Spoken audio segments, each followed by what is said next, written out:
Tiago levou a sério quando o Ariovaldo falou que tem que ser formal, né? E ele esqueceu a gente em algum lugar.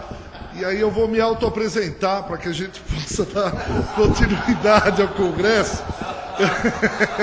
Eu não sei onde está o Tiago e a gente está esperando, ele marcou 2h30 e são 3h10. Morte ao Tiago, viva a autarquia, nosso novo líder. Nosso novo líder é o Marcão, então Marcão daqui para frente. Então não precisamos mais obedecer às ordens do Tiago, tá? Então qualquer coisa agora, pode entrar por onde vocês quiserem, comerem à vontade. Quem pagou, pagou, quem não pagou não precisa pagar, não precisa, pode ir no caixa tirar o dinheiro e acabou. E se o Ari vier, se a gente permitir, ele fala mais um pouquinho. Se não, depois a gente decide o que faz com o Ed, e acabou. Vai ser assim daqui pra frente, nosso rei. Agora e acabou. Chega. Amém, irmãos. Já acabou seu tempo. Acabou meu tempo. Chama o Tiago de volta aqui. Vamos repor o Tiago aqui. Eu tenho 1 hora, são 3h10. Então, depois da 1 hora, o Walter aí também ajuda a controlar o tempo. Pra gente poder, nem nada. Se é o Ariovaldo, eles colocam um barril pra gente aqui. Aí, nada. A garganta. Essa subclasse de pregadores não é fácil. Mas o sindicato dos pastores vai entrar com uma representação, eu e o Walter, contra o Tiago Ari. Porque o sindicato privilegia todos, não é? Mas amém, meus irmãos. Então vamos lá. Deixa eu me apresentar. Eu sou Ricardo Bitum, sou pastor, sou professor também lá na Universidade Presbiteriana Mackenzie. E saudação ao meu querido professor, né, o Wilton, o reverendo Wilton. E o Ari pediu para que eu falasse um pouco sobre a crise neopentecostal. Então é alguma coisa que eu estudo desde a década de 90. Eu fiz o meu mestrado e o meu doutorado em cima dos pentecostais, porque eu sou pentecostal desde que me converti com 18 para 19 anos. E o pessoal pergunta na universidade, mas você é pentecostal mesmo? Eu disse, sou, aquele nervoso que baba, se joga no chão, bate a cabeça na parede. Aí eles ficam olhando assim, diz a verdade, isso quando o culto não está no fogo. Porque já teve período que a gente cuspia e o fogo sai, assim, fogo, labareda, a gente vai para vigília, é assim mesmo. Nós somos assim, escolhendo, eles não acreditam muito, mas eu sou pentecostal, apesar do pessoal não acreditar. O pastor Jonathan foi pregar domingo na igreja, ele disse, nossa, vocês são uma igreja batista, gostosa. Então eu disse, batista, pastor? Vocês são batista. Você vê, é falar que você vai para o sindicato que o pessoal chega. É só falar que você vai para o sindicato, o pessoal já começa a se mexer, né? Patrão tem medo do operário. É assim mesmo. O sindicato é forte. E é maracujá. Se não for maracujá, fico forte aqui, Fala do sindicato ainda com Lula na presidência, matou, né? O pessoal, não, calma, é pelego. Pode ver que é pelega. É pelega, mas vamos lá. Então eu creio que é isso, né? Vou falar um pouquinho daquilo que é muito próximo. Me converti com 18 para 19 anos e o pentecostalismo está na veia. Não tem como deixar, né? Então, eu queria falar um pouquinho sobre isso. Mas eu queria orar antes. Baixa a cabeça, fecha os olhos. Pai, eu agradeço ao Senhor, em nome de Jesus, por essa oportunidade. Eu creio que essa oportunidade veio dos céus e eu agradeço pelos irmãos que estão aqui reunidos nessa tarde e eu peço que o Senhor possa me usar do jeito, da maneira que o Senhor gosta e faz. E eu peço que o Senhor fale essa tua gente, pois é teu povo, foi o Senhor que morreu por eles, o Senhor que tem lutado por eles, então o Senhor sabe como falar com cada ovelha do teu aprisco. Por isso fala, Senhor, e que eu não seja empecilho, pelo contrário, que haja um clima gostoso de paz e livra-nos, Senhor, de tomarmos e usurparmos a cadeira do juiz e começarmos a julgar aleatoriamente. Antes queremos olhar com muita misericórdia e compaixão a igreja do Senhor, pois é tua noiva e quando falamos dela, o noivo é zeloso e ciumento. E nós não queremos mexer com despretensão, de qualquer jeito. Longe de nós tal coisa. Dá-nos o temor necessário para falarmos as suas coisas, abrindo as Escrituras. Aliás, as Sagradas Escrituras. Obrigado por essa oportunidade, no nome de Jesus. Amém. Amém. Meus irmãos, abra a sua Bíblia lá no livro de 1 Crônicas. Eu vou ler só um versículo. No primeiro livro de Crônicas, capítulo 12, versículo 32. E depois eu queria falar um pouco daquilo que eu tenho estudado, daquilo que eu tenho visto. E desde que eu li primeiro livro de Crônicas, capítulo 12, versículo 32, eu tenho sempre assim pedido isso a Deus, sobre a tribo de Isacar. Primeiro livro de Crônicas, capítulo 12, versículo 32. Cada tribo tinha um dom, ou como a Igreja Católica chama, um carisma, né? Tinha um carisma. E o carisma dos filhos de Isacar, eles eram conhecedores da época, em outras traduções diz, conhecedores do tempo, para saberem o que Israel devia fazer. 200 chefes e todos os seus irmãos sob suas ordens. A tribo de Isacar foi destacada para conhecer as épocas, para discernir os tempos. Eles olhavam e diziam, olha, esse tempo está assim, ou esse tempo está assado, Israel tem que ir para cá. Olha, eles tinham esse discernimento, essa sabedoria da parte de Deus. E quando que eu lembro da sabedoria, como nós precisamos que os filhos de Isacar nos ajudem no momento que a igreja está vivendo, não é? Que conheçam, discernam com sabedoria. E quando eu penso em sabedoria, logo eu penso em Salomão, e a sabedoria que eu quero falar um pouquinho assim, do trabalho que eu vou expor, é a sabedoria como de Salomão, mas uma sabedoria como está lá no livro de 1 Reis, capítulo 3, quando duas prostitutas chegam até o trono, e lá ele dá aquela sábia decisão, elas estão brigando, durante a noite uma prostituta roubou o filho da outra porque o seu filho morrera, e ela ludibriou, enganou, e vamos para a justiça, e foram para o rei. E aí Salomão olha e diz, vamos fazer o seguinte, corta no meio. E uma prostituta disse, não faça isso, não faça isso. Aí Salomão diz, dá o filho para ela, porque o filho é dela e tal. E o que me chama muito a atenção em essa sabedoria, não é essa sabedoria de Salomão, mas é a sabedoria que consegue tirar nobreza de uma pessoa que aparentemente não tinha nada para dar. Ela era prostituta, ela era a companheira de quarto, roubou o filho, ela perdeu talvez o único bem precioso que ela tinha, o único que se aproximava do seu peito sem querer outras coisas, e a não ser o leite, e um amor, uma compaixão, etc. E ele consegue, com a palavra dele, tirar daquela mulher que aparentemente pela sociedade era julgada como uma prostituta, não vale nada, mulher fácil, mulher da vida, ninguém dá nada por ela, joga pedra na geni. Ele consegue tirar nobreza, caráter, seriedade.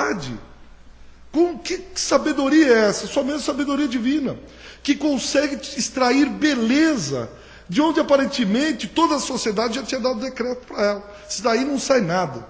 Daí não sai nada. Então, quando eu penso em sabedoria e penso na igreja, eu penso que nós precisamos da sabedoria de Salomão para tirar, porque tem. Ainda que os meios de comunicação, todo mundo diz, não, isso aí, esses caras são os canalhas. Quantas vezes eu escuto, você é pastor? Sou. Vamos montar uma igreja ganhar dinheiro? Então, essas são as piadinhas mais frequentes. E um primo que a gente evangeliza há anos, e ele dizia para um outro primo meu, o Ricardo lá, ele é pastor, andando com carrão e tal, não sei o quê. E o outro primo que é da igreja disse, não, ele tem um Fiat Palio, aquele 1.0 mais simples. Ele anda de Fiat Palio? Disse, pois é, ele é tão burro que não consegue nem tirar dinheiro do pessoal para comprar um carro bom. Quer dizer, qualquer lado é crítica. Se você tem um carro porque você não tem carro, você não tem carro porque você não tem carro, quer dizer, então... e anda de ônibus, está vendo? É pior ainda do que eu pensava ser crente. Então, não tem como, né, você agir, mas eu acho que nós, como povo de Deus, podemos tirar beleza de onde não tem. Então, eu creio que a igreja brasileira tem beleza aí, tem muita gente boa, e me machuca muito, me dói, eu fico muito assim, quando virou moda os acusadores de plantão, os críticos.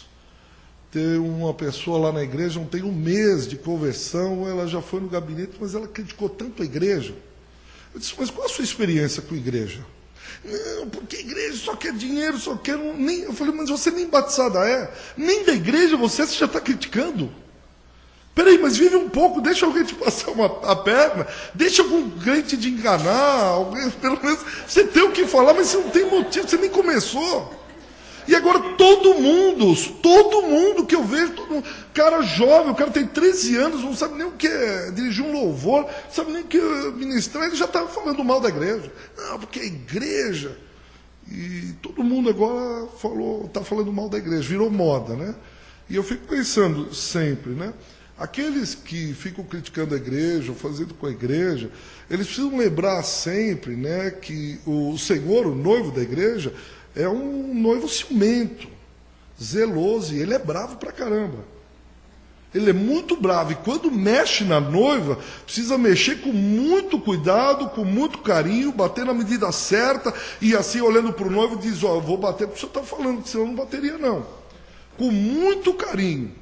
Porque a impressão que dá é que alguns pensam que pode falar à vontade da noiva, e o noivo é aquele velhinho com barbas longas, sentado com uma barriga enorme, e... Não, não é. Ele ainda é o reto juiz, ele ainda tem a força, tal. E quando mexe com a noiva, o noivo é ciumento. Eu tenho tomado muito cuidado com isso. Pede permissão, licença, mas é isso mesmo que o senhor quer? Tem certeza, porque é com ela que eu vou mexer. É com ela. E aí tem que começar a falar. Então, o Arílio pediu para que falasse um pouco sobre a crise neopentecostal. Mas deixa eu dar pelo menos 3 considerações antes de falar. A primeira coisa é o que é crise? Quem está passando crise? Parece que os neopentecostais não estão em crise. Se você sentar com o bispo Edir Macedo e dizer, o senhor está em crise? Ele diz, com o quê? Não, o senhor está em crise com esse evangelho, porque esse pessoal fazendo o que quer, vendendo rosa, óleo ungido e não sei o quê. Eu acho que ele não está em crise. Quem está em crise é um outro grupo, que diz que eles estão em crise, mas a crise não é neopentecostal. A crise é daqueles que não são neopentecostal. Porque os neopentecostais estão indo muito bem, obrigado. Pergunta se o RR, agora que está fechando mais um canal de TV, se ele está com problema. Pergunta para o apóstolo Valdomiro, que fechou com a Bandeirantes o mês passado, na rede, no 21, 22 horas de programação ininterruptas. Pergunta se ele está em crise. Não está em crise. Pergunta, domingo passado, a Mundial do Poder de Deus, tinham 35 mil pessoas lá. Logo no coisa da igreja, tá tudo, as coisas estão indo. Ele já está quase que no Brasil inteiro, agora está indo para a África, quer ir para Portugal. Hoje a Universal do Reino de Deus é a maior multinacional que nós temos no Brasil. Até 98, 99, a Universal tinha uma holding, contratou uma administradora extremamente competente e coordenava a holding da Universal. Eram mais de 50 e poucas empresas, com banco, corretora de valores, um monte de fábrica, de empresa. Está indo muito bem, os negócios vão bem, obrigado. E conversei com um amigo a semana passada, e ele disse que eu estava um dia antes no gabinete do Bispo Macedo, e ele batia, um dia antes da compra da Record, ele batia na mesa e disse, se Deus não nos der a Record amanhã, eu paro de pregar esse evangelho. E ele disse, mas bispo, e o dinheiro? Ele disse, não me interessa. Meu Deus é o Deus do ouro, com aquele dedo assim, meu Deus é o Deus do ouro e da prata. Se Deus não me der, disse que ele ficava loucamente batendo assim na mesa do escritório dele, Deus vai nos dar, senão eu não prego esse evangelho. Ele falou, esse amigo falou para mim, eu saí do gabinete pastoral dele, lá do escritório, no dia seguinte ele estava com 57 milhões comprando a Record. Disse, mas onde ele vai parar? Ele falou, o sonho dele, desde que eu converso com ele, é comprar a Globo. Ele quer e ele disse que não sossegue enquanto Deus não der a Globo. Então você vai dizer, você está em crise, os negócios vão mal, né? Rapaz, como é que está o dinheiro aí e tal? E está indo bem. Então, primeiro, de quem que é a crise? Segundo, o que é neopentecostal? Neopentecostal é aquele negócio que todo mundo fala, mas ninguém sabe exatamente o que significa. Porque neopentecostal é alguma coisa que foi dada na academia, é alguma coisa da universidade. Vocês sabem que no Brasil, quando vieram os antropólogos franceses, como Roger Bastide, que começou junto com Lévi-Strauss, passou um período, aí que formou a sociologia francesa na Universidade de São Paulo, muitas das coisas, eles eram antropólogos, e principalmente Roger Bastide estudava as religiões afro, candomblé e a umbanda, que é bem brasileira, bem sincrética. Muitas das coisas que a religião afro faz, foi cunhado o termo na academia. Muito pai de santo ia e bebia na academia para depois levar para o terreiro. E me parece que agora está vendo uma onda de academicismo, que o pessoal vai para a academia, olha o que o pessoal está falando e depois traz para dentro da igreja. E diz, vocês são neopentecostais. Eles dizem, quem eu? Você é neopentecostal, você já é pentecostal. Mas isso aqui é uma definição de objeto da academia, não é da igreja. O que é neopentecostal, um novo pentecostal? Isso foi cunhado lá, na sala da pós lá da USP. Esse termo neopentecostal, com o Pierucci e com o Mariano. Segundo a lenda, não se tem certeza. Mas isso é próprio da academia. Então, a minha preocupação, quando a gente fala crise neopentecostal, a gente precisa entender o que é neopentecostal. Quem é que está falando que somos neo ou não somos neo? Então, a primeira coisa, crise. Segundo, neopentecostal. E terceira, quem é que está falando acerca dos neopentecostais? São os teólogos, sociólogos, antropólogos, membros de igreja, pastores? Quem é que está falando da crise? Porque dependendo do olhar, eu vou falar de um jeito.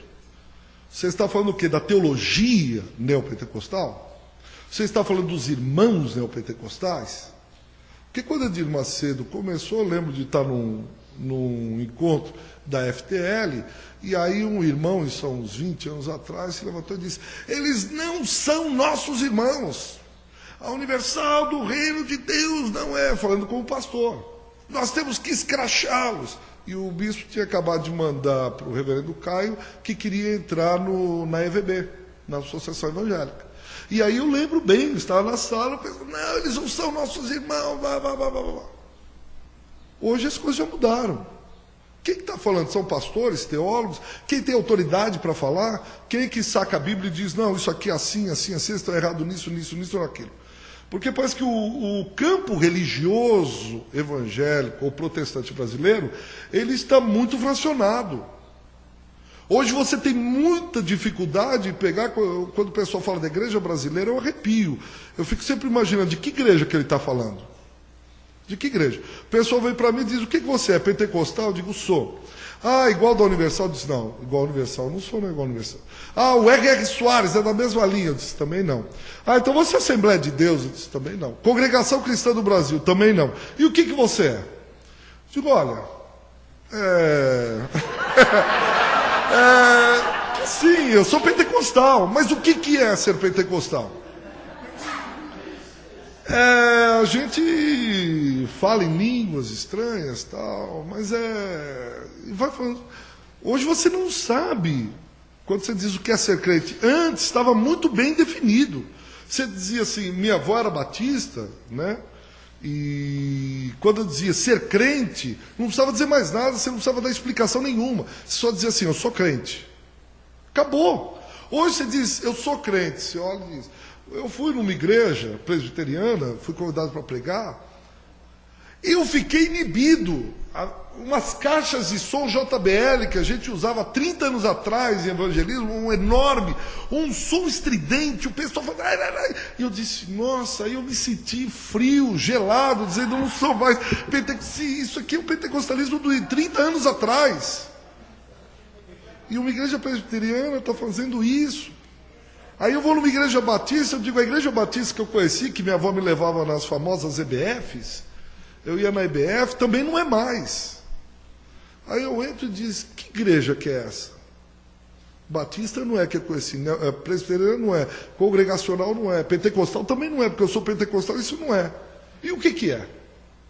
Só Deus sabe.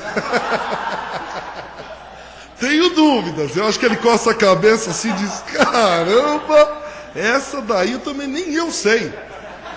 Teve um pastor pentecostal pregando, ele disse, não, mas quando eu fico, Jesus é o Suriandas de Deus. Então ele continuou, e no final, pastor, me diz uma coisa, por exemplo, o que é o Surianda de Deus? Ele disse assim, olha irmão, quando eu estou cheio do Espírito, o Espírito me usa com palavras que nem eu entendo.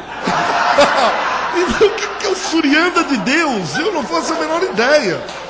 Então eu acho que Deus também olha para ele e diz assim, por que você falou que eu sou o Surianda? Ele disse, Senhor, o Senhor mandou, eu falei, eu mandei? Eu disse, você tem certeza? Você ouviu isso? Então são coisas, são igrejas assim que a gente fala, esse é isso, aquilo. Então a gente tem que tomar bastante cuidado para entender o que é neopentecostal, o que é crise, de quem é a crise, quem está falando, etc, etc, para a gente poder arriscar algum palpite.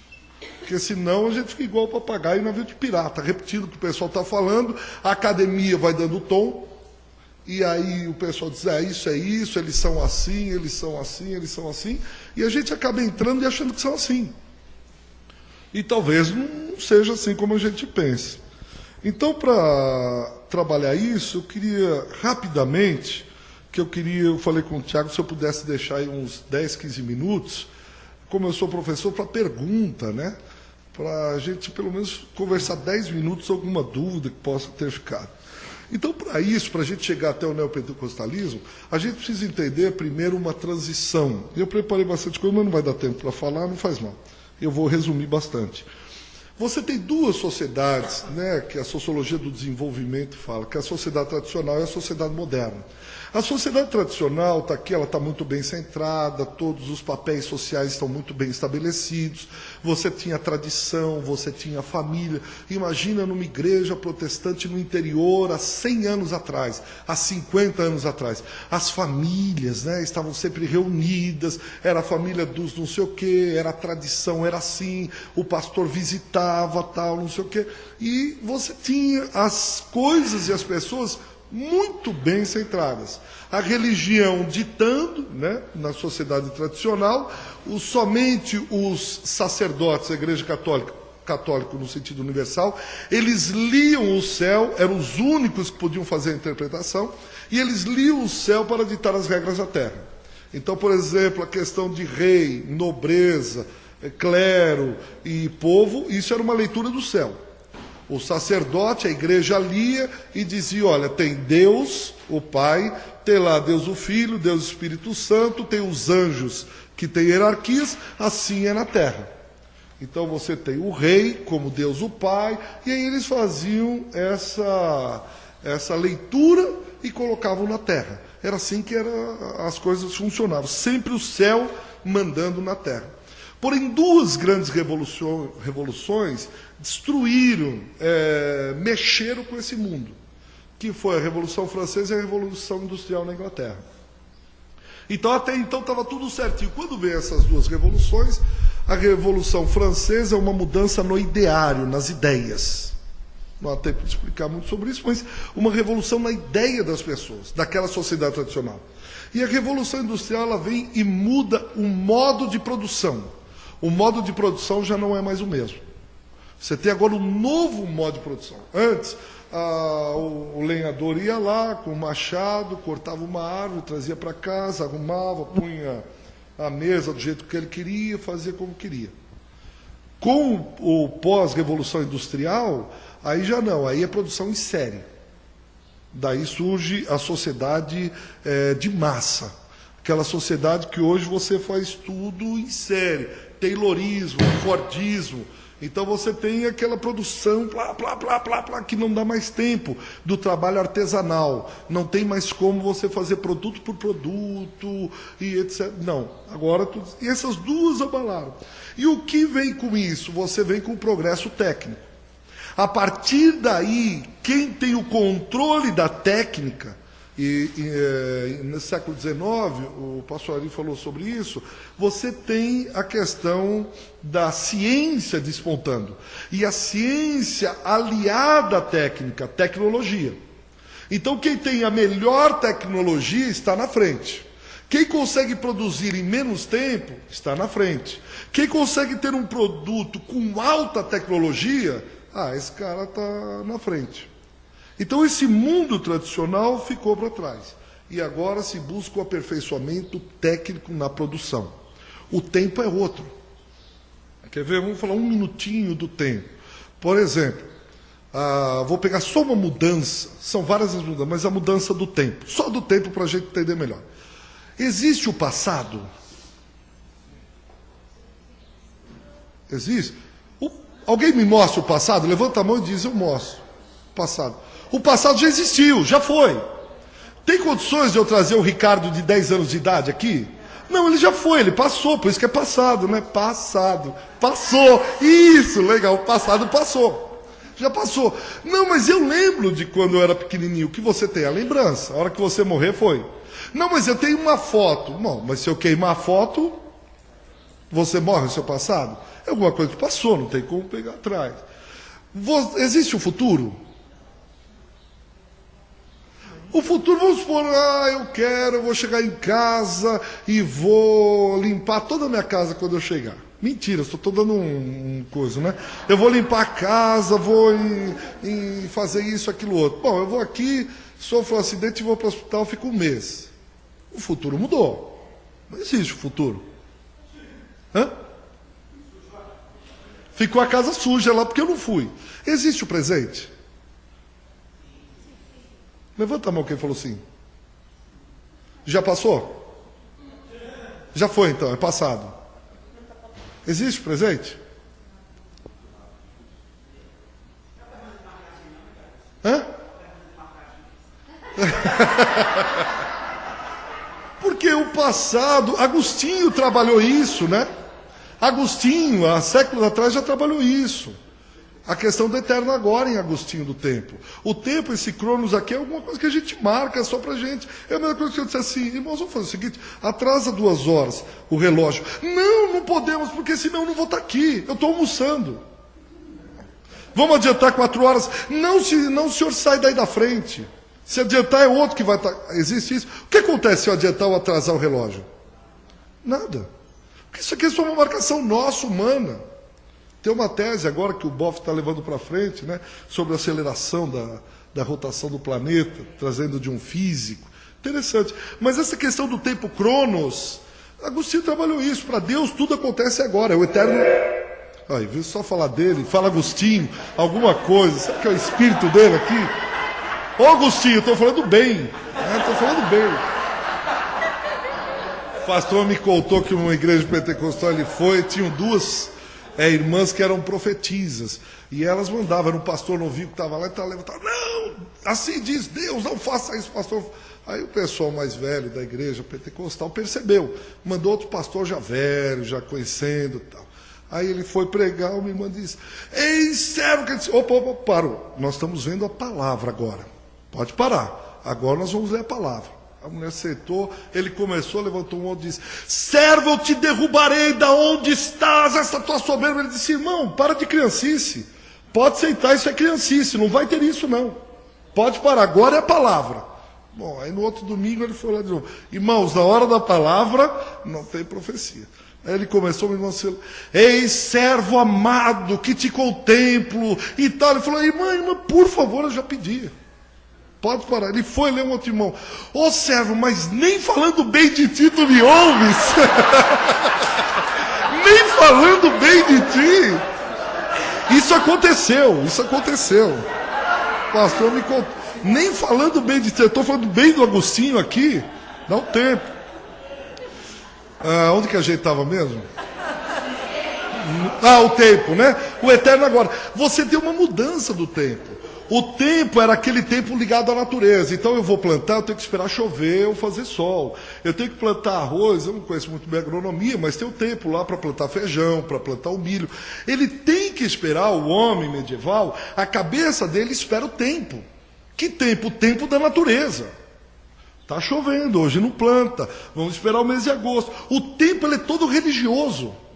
As festas, até hoje nós carregamos marcas disso. Natal é religioso, Ano Novo é religioso, e vários, tudo, Páscoa, etc., tudo religioso. Agora, o tempo na sociedade moderna, não. Quem viu tempos modernos do Chaplin percebe isso. O tempo agora é aquele negócio assim, ó. O tempo é dinâmico. Agnes Heller tem um livro falando um pouco sobre isso. Esse tempo dinâmico. É o tempo do já agora. É a Xuxa, ela vai da televisão. Não. Tanto que você tem dificuldade ainda com o flanelógrafo lá com as crianças. Ela fica assistindo a Xuxa ou aqueles programas, Pokémon, sei lá o que passa, e pá, de repente ela pega uma senhora na igreja, com o flanelógrafo. Destoa o tempo, porque o tempo moderno é outro.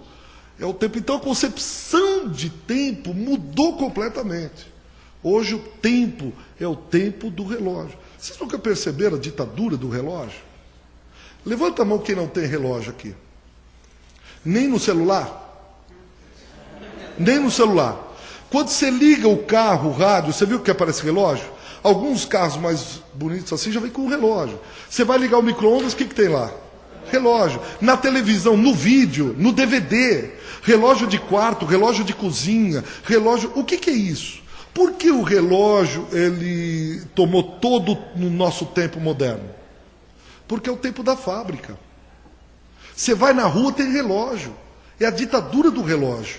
Por quê? Porque tempo é dinheiro, tempo é produção, é técnica. Eu preciso estar com o tempo constantemente na minha cabeça. Que horas que eu tenho que acabar de falar? Daqui um pouco, daqui sei lá quanto tempo. Eu termino. Porque eu estou com o relógio na minha cabeça. Isso muda o culto. O culto pentecostal ele é dinâmico. O culto pentecostal entendeu a questão do tempo e da urbanização. A igreja abria de quarta e de domingo. Não, quarta é culto de doutrina ou de oração, e domingo nós temos o sábado ensaio do coral, quando muito. A igreja pentecostal olhou e disse, não, na cidade tem culto de manhã, de tarde, de noite, de madrugada, e tem gente, a igreja tem que estar aberta o dia inteiro. Porque o tempo é outro, não é o tempo lá do... Tanto que você pega as igrejas neopentecostais, Universal do Reino de Deus, Internacional da Graça de Deus, não dão certo no interior. As históricas dão certo no interior, dão certo no interior. Cresce mais. Por quê? Porque as neopentecostais entenderam a cidade. Culto tem que ser todo dia, porque a cidade de São Paulo não para. Tem guarda noturno, que só pode ir de manhã. Eu fui num velório no cemitério do Morumbi. Aí eu chego lá, tal, a dona lá do cemitério, que coordenava, ela falou, olha, a senhora passou, disse, eu vim fazer aqui, me pediram, eu vim fazer o culto fúnebre, ela é irmã de uma irmã da igreja, tá, é que já está chegando outro pastor, o senhor se importa? Eu disse, não, fique à vontade. Aí eu ia começar, chegou esse pastor, disse, está tudo bem, disse, tudo bem. Aí depois acabou a cerimônia, eu fui conversar com ele. Eu disse, tudo bem, o senhor era parente? Não. O senhor conhecia alguém da família? Não. E, desculpa perguntar, né, mas aqui era uma segunda-feira ou terça de manhã, eu faltei no serviço para estar lá, eu falei, como que foi? Ele falou, não, eu deixo um cartãozinho no cemitério, e eu digo para a moça lá, todas as vezes que você precisar, seja qual hora for, se a senhora ver que não tem um pastor ou um padre, e precisar, a senhora me chama que eu estarei aí. Eu disse, o senhor é batista? Não. Presbiteriano? Não. Que igreja o senhor é? Sou da Universal do Reino de Deus. E aí eu fui me interessando, mas como é que você faz? Eu disse, sempre que a Universal se instala num lugar, ela vai em hospital e em cemitério. E deixa o cartãozinho, diz, qualquer hora do dia, qualquer hora da noite, você liga que nós estamos dispostos. E eu fiquei pensando em mim. Eu estou de manhã lecionando, dando teologia, falando de Schleiermacher, falando de Barth, de Bultmann. Sabe onde o cara está? Assistenciando. Falou qualquer hora, eu disse, mas qualquer hora, qualquer dia. Ele disse, não, isso é um padrão dentro da Universal. Eu disse, rapaz, ele entendeu o tempo. Não dá para esperar um doente e dizer, não, olha, a visita pastoral é só à noite. Olha, agora não dá porque esse horário não é horário de visita ou de... Eles estavam lá. Essa igreja urbana, essa igreja pentecostal, com a dinamicidade, ele é dinâmico. Ele entendeu esse tempo moderno, corrido. Não dá para ele ficar... e adorando o tempo todo. Então ele sai e vai atrás disso. E esse tempo moderno, ou sociedade moderna, traz uma coisa interessante. O mercado já não é mais lugar de trocas. O mercado agora é um centro orientador. Se a igreja na sociedade tradicional era o centro orientador da vida, quando você tinha alguém na sociedade tradicional morria, claro, estou falando da sociedade ocidental, você ia até o padre. Quando alguém nascia, era o padre que ia na casa. Quando alguém precisava de extrema unção, era o padre. Tudo era o padre. Cemitério tinha cruz. Por quê? Da igreja. Na sociedade moderna, você desloca o centro orientador. A secularização, como o sociólogo alemão Max Weber fala, a religião vai para a esfera mais afastada, para a periferia da sociedade. Ela seculariza. Então, paradigma, modernização, secularização. Agora ela é secular. Ela é mais uma opção dentro da sociedade. Ela não orienta mais nada. Quem orienta agora é o mercado. Por exemplo, se você é pai, o seu filho vem e diz assim para você: olha, pai, eu estudei, o senhor investiu muito em mim, não investi? Investi, meu filho. Nossa, o senhor pagou muita grana, não pagou? Paguei. Nossa, o senhor fez isso? Fiz. Agora eu vou prestar vestibular. O que você vai fazer, filho? Ah, eu estou pensando em fazer filosofia. O quê? Ah, pai, o que você vai ser? Ah, você é um filósofo. Como? Pai, você é um filósofo. Você quer acabar comigo. Para isso que eu investi tanto. Olha, tem medicina, tem engenharia, você pode ser um advogado. Por que os cursos na Universidade de Direito, Medicina principalmente, Engenharia, são tão concorridos? Ah, Ricardo, claro, eles querem salvar vidas, cuidar de pessoas, por isso que a medicina é um dom natural do ser humano. E por que os cursos de direito estão lotados? Porque o povo brasileiro quer justiça. O povo brasileiro quer justiça. Ah, é? E por que o pessoal da sociologia, filosofia, letras, pedagogia, é aquele meia dúzia de gato pingado? Ah, porque... Por quê? Quem é que está dando o tom, a vocação? Quem é que diz o que o jovem vai fazer? Eu trabalho há mais de 10 anos com universitários. E quando eu os chamo no canto, conversando, eu digo: professor, eu só estou fazendo isso aqui porque minha mãe me obrigou. Eu odeio direito. Eu não vejo a hora de terminar, eu quero fazer teatro. Mas minha mãe e meu pai dizem que vão me tirar o carro, não me dão mais mesada, e dizem que vão fazer força para terminar o meu... Falam para mim. Um outro jovem ali, ele tinha uma habilidade com música. Ele era um poeta, ele disse, mas minha mãe disse que vai... Ele falou, minha mãe vai tirar o meu carango. E meu pai disse que se eu não terminar o curso de Direito, ele vai tirar o meu carango e não vai me dar mais mesada. O que o pai está pensando? Então o mercado, ele toma uma dimensão enorme. Quando o Ari falou aqui sobre a igreja, vamos fazer se tem dinheiro ou não tenha dúvida. Quem tem dado as regras, quem tem dado as orientações, é o mercado. Franz Hincklamer tem um livro sobre isso, sobre o sacrifício moderno. O sacrifício hoje é o grande Deus mercado. Ele dá o tom, ele diz o que fazer, ele diz quando fazer. E ele vai tomando, não sei se você já prestou atenção nisso, ele vai tomando na sociedade moderna dimensões divinas, aspectos, atributos divinos. Você já ouviu, por exemplo, alguém assim, olha, cuidado, você vai investir, vou. Cuidado que o mercado está nervoso. O mercado está instável. Mas o mercado fica nervoso? Olha, o mercado está turbulento. Ele começa a ter atributos de uma pessoa, pessoal. Levanta a mão quem já viu o mercado aqui. Quem era, na sociedade tradicional, que era invisível, mas real? Adam Smith fala, a mão invisível do mercado. Quem é que tinha a mão invisível? Era Deus. Hoje quem tem a mão invisível? Cuidado, o mercado não está bom. Eu vou fazer pedagogia. Ah, o mercado não está dando nada. Vou fazer agronomia, engenharia de petróleo. Oh, o mercado está bom. Faz que o mercado está bom. Quem é o mercado que se fala tanto nele? E o mercado imobiliário nos Estados Unidos agora, os bancos precisam tomar cuidado. Olha, é melhor não fazer isso porque o mercado não está bom. Mas quem é o mercado? Quem é esse que vocaciona os jovens? Quem que é esse que fica instável, nervoso? Eu já ouvi gente dizer, o mercado não perdoa. Toma cuidado com o que você vai fazer. Se for entrar por aí, o mercado está para isso. De repente ele tomou parte da nossa vida. Esse tipo de música não tem mercado. Já ouviu isso? Oh, mas essa música... esse tipo de pregação... Estava começando a igreja, a nossa igreja vai devagarzinho, ela anda devagar a beça. Aí um outro pastor encontrei, disse, como está a tua igreja? Eu disse, olha, lotada, culto de domingo deve ter umas 40 pessoas. Disse, como assim? Quantos anos? Eu disse, já tem uns 4, 5 anos.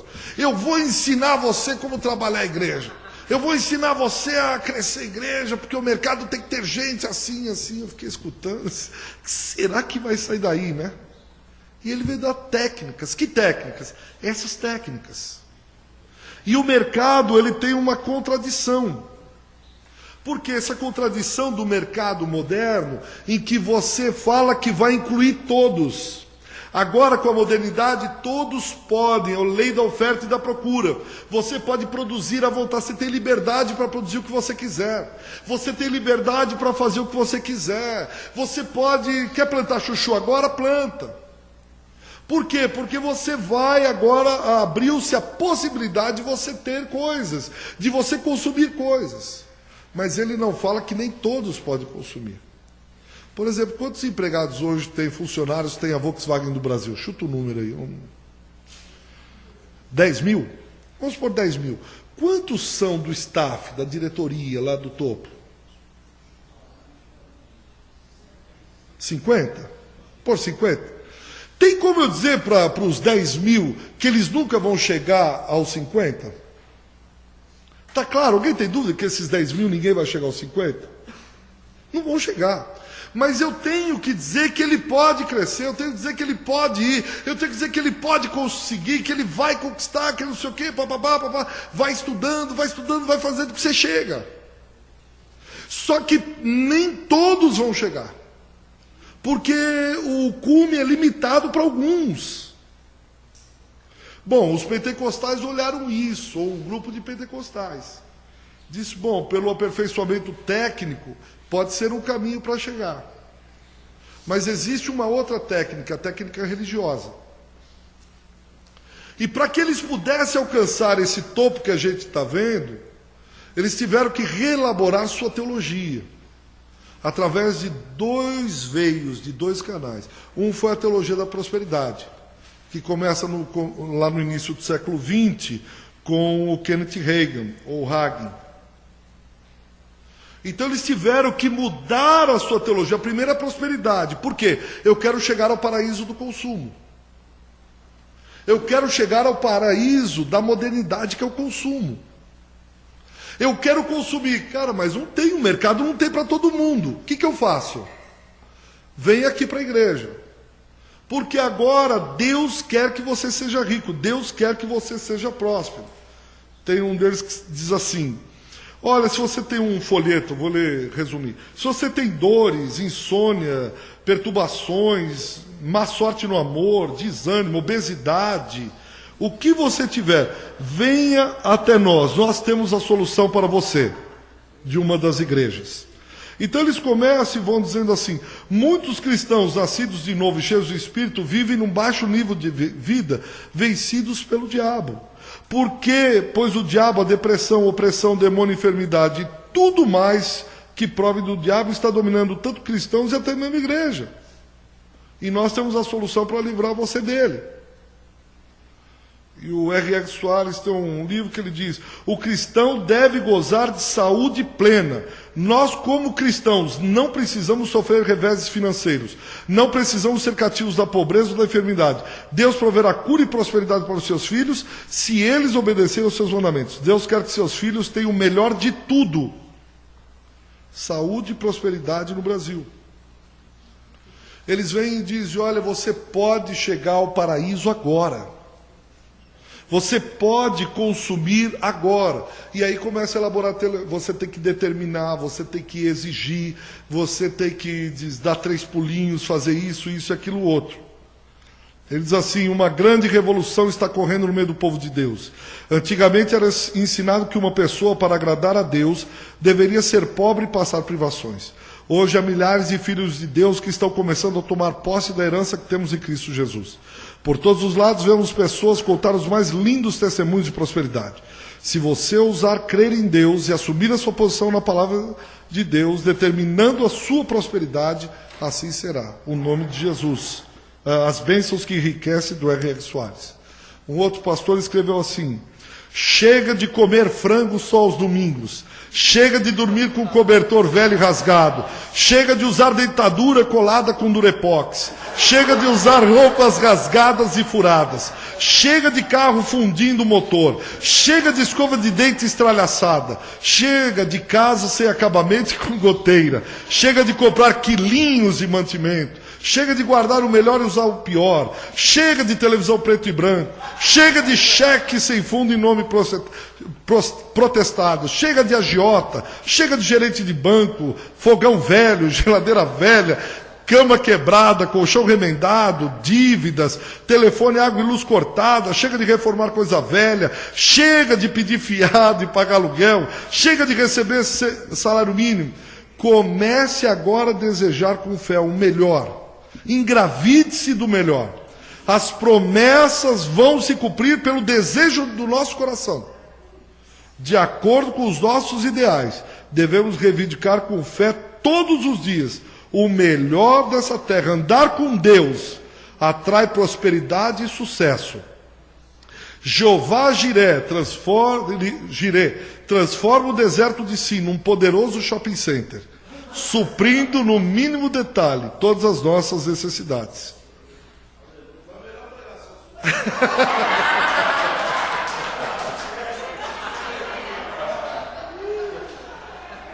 Deus transforma o deserto de Si num grande shopping center. O desejo. Isso está escrito num livro, eu não tirei da minha cabeça. Isso é um livro do pastor Jerônimo, de BH. Eu estava lá, eu ouvi. E depois eu tenho um livro. É dizendo isso, chega de frango, só no domingo.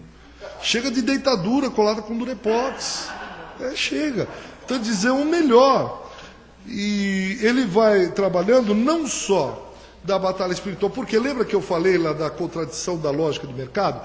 Todos podem ir, mas nem todos alcançam. Quando eu começo a decretar, a determinar, a dizer que eu vou ser próspero, e não acontece, eu preciso ter uma teologia para isso. A teologia nasce de um contexto. Se você for estudar a teologia do século XX, os 4 movimentos da teologia do século XX, começando com a dialética, com os liberais, com o Harnack, e depois com o segundo movimento com o Barth, depois ele rompe com o Bultmann, e com o Kuhlmann, e com outros, você vai ver que é de um momento, o próprio Bonhoeffer, é de um momento que estão vivenciando na Alemanha. É de um momento, a teologia sai de lá. Então, quando eu estou aqui, bom, mas você disse que Deus iria me dar tudo isso, tudo que eu desejo, e não deu. Que outra teologia que eu preciso elaborar? Quem é o culpado por eu não ter? O diabo. Você não tem fé? Não, mas eu vou exercer fé, eu vou exercer fé. Bom, você não tem? É o diabo. Então vem a teologia da batalha espiritual. Eu não sei quantos... Aí vem o desencapetamento total. Aí vem. Por quê? Porque ele é que está impedindo de eu ter o acesso ao consumo. Ele que está impedindo, de alguma maneira, de eu não ter essas verdades contidas no Evangelho. Ele que está impedindo de eu comprar. Eu não sei quantos pegaram o auge da teologia da batalha espiritual, mas eu lembro de uma irmã que foi num congresso e disse que o mal era hereditário. E aí ela foi e tinha um cachorrinho que tinha morrido há anos. Ela foi até o lugar desenterrar o cachorrinho para tirar a maldição hereditária que estava no cachorrinho e que atrapalhava essa irmã de ter o sucesso na empresa. Ela foi lá e fez isso. Eu lembro que era colega de um pastor, ele foi na empresa que eu trabalhava, e nós fomos queimando tudo. Ele olhou assim, tinha um cinzeiro, que eu estava na sala de um tio meu, e ele disse, quem te deu esse cinzeiro? O cinzeiro era um de bronze. Eu disse, olha, eu acho que é do meu tio, era uma mosca. Você levantava a asinha da mosca e punha lá a brasa. Eu lembro que ele disse, isso aqui precisa que... Quem permitiu a entrada do Tiago aqui? Pois não, irmão? Não, pois não, irmão, fala. O que o irmão quer? Não, você não manda mais nada, não te avisaram? Qualquer coisa você pede, beija a mão do Marcão, nosso novo rei aí. E eu sei que ele disse para mim, isso aí está cruzado, isso aí tá, ele usou um termo, nós fomos lá, pegamos um maçarico, eu e ele queimamos. Aí depois ele olhou e disse, esse quadro aqui, o que é? Ih, rapaz, não mexe que esse quadro é de um tio meu e ele é bravo pra caramba. Aí, graças a Deus, ele não queimou. Aí depois nós fomos a outro lugar e tinha também uma estátua lá de Aparecida, de Vossa Senhora da Aparecida. Aí estava ali. E ele disse, olha, ela está rindo para mim. Eu disse, quem? Está rindo. Isso aí falou o nome do demônio. Aí depois a gente ficou conversando, ele era um colega meu, né? Aí ele disse sim. Ele falou, você está sentindo alguma coisa? Eu disse, olha, a única coisa que eu sinto é que, é verdade. Não, eu disse para ele, olha, eu me sinto às vezes cansado, né? Porque tinha muita briga. Era muito tenso o trabalho, eu disse, eu sinto muito cansado. Ele falou, eu sabia. Eu disse, por quê? Ele falou, olha, tem um demônio, ele falou, era tchuk-tchuk, um negócio assim. Ele falou, é um morcego que entra aqui e ele suga todo o sangue, espiritualmente falando, e energia. Eu disse, mas aqui, ele falou, quando você entrar aqui, agora você põe o pé direito e entra, quando você entrar na empresa, põe o pé direito, Senhor, me cobre de sangue contra o chuk-chuk. Eu não lembro se era chuk-chuk, que era chupa-cabra, não, era um outro, era um morcego. Mas a cada piscada, assim, ele viu um demônio, né? Ele está no meio evangélico, aí é famoso tudo, respeito. Como eu falei, eu estou mexendo com a noiva com muito cuidado, mas aconteceu comigo, né? Essas coisas assim aconteceram. Hoje eu olho, não entendo direito, né? Por que será que eu fiz tudo aquilo? Mas de qualquer maneira, porque ele era bem assim, convincente. Olha, esse Jerônimo, eu estava em Minas Gerais pregando, e ele deu uma pregação sobre o menininho que levou o pão. Eu tirei o dinheiro, eu tinha $1 que eu guardava, eu tirei tudo e dei. Ele disse, você pode dar, porque Deus vai dar em dobro. Eu disse, rapaz, é verdade, eu queria ir para missões, eu tinha dinheiro, e eu dei tudo mesmo. A pessoa é bom pra caramba. Eu entrei mesmo, cria, né, assim, sei lá, enfim. E aí os demônios agora são culpados de todas as coisas, inclusive que ocorrem fora. Todas as vezes que eu tento ir ao desejo total do consumo, o diabo vem e entra. Então eu preciso dessa técnica religiosa. Primeiro a teologia. Crer que Deus tem o melhor para mim da terra. Que Deus me constitui como cabeça e não como cauda. Então eu tenho que ter o melhor dessa terra. Olhando lá para Deuteronômio. E aí, ao mesmo tempo, quando eu não consigo, é porque o diabo é contrário que eu tenho essas coisas.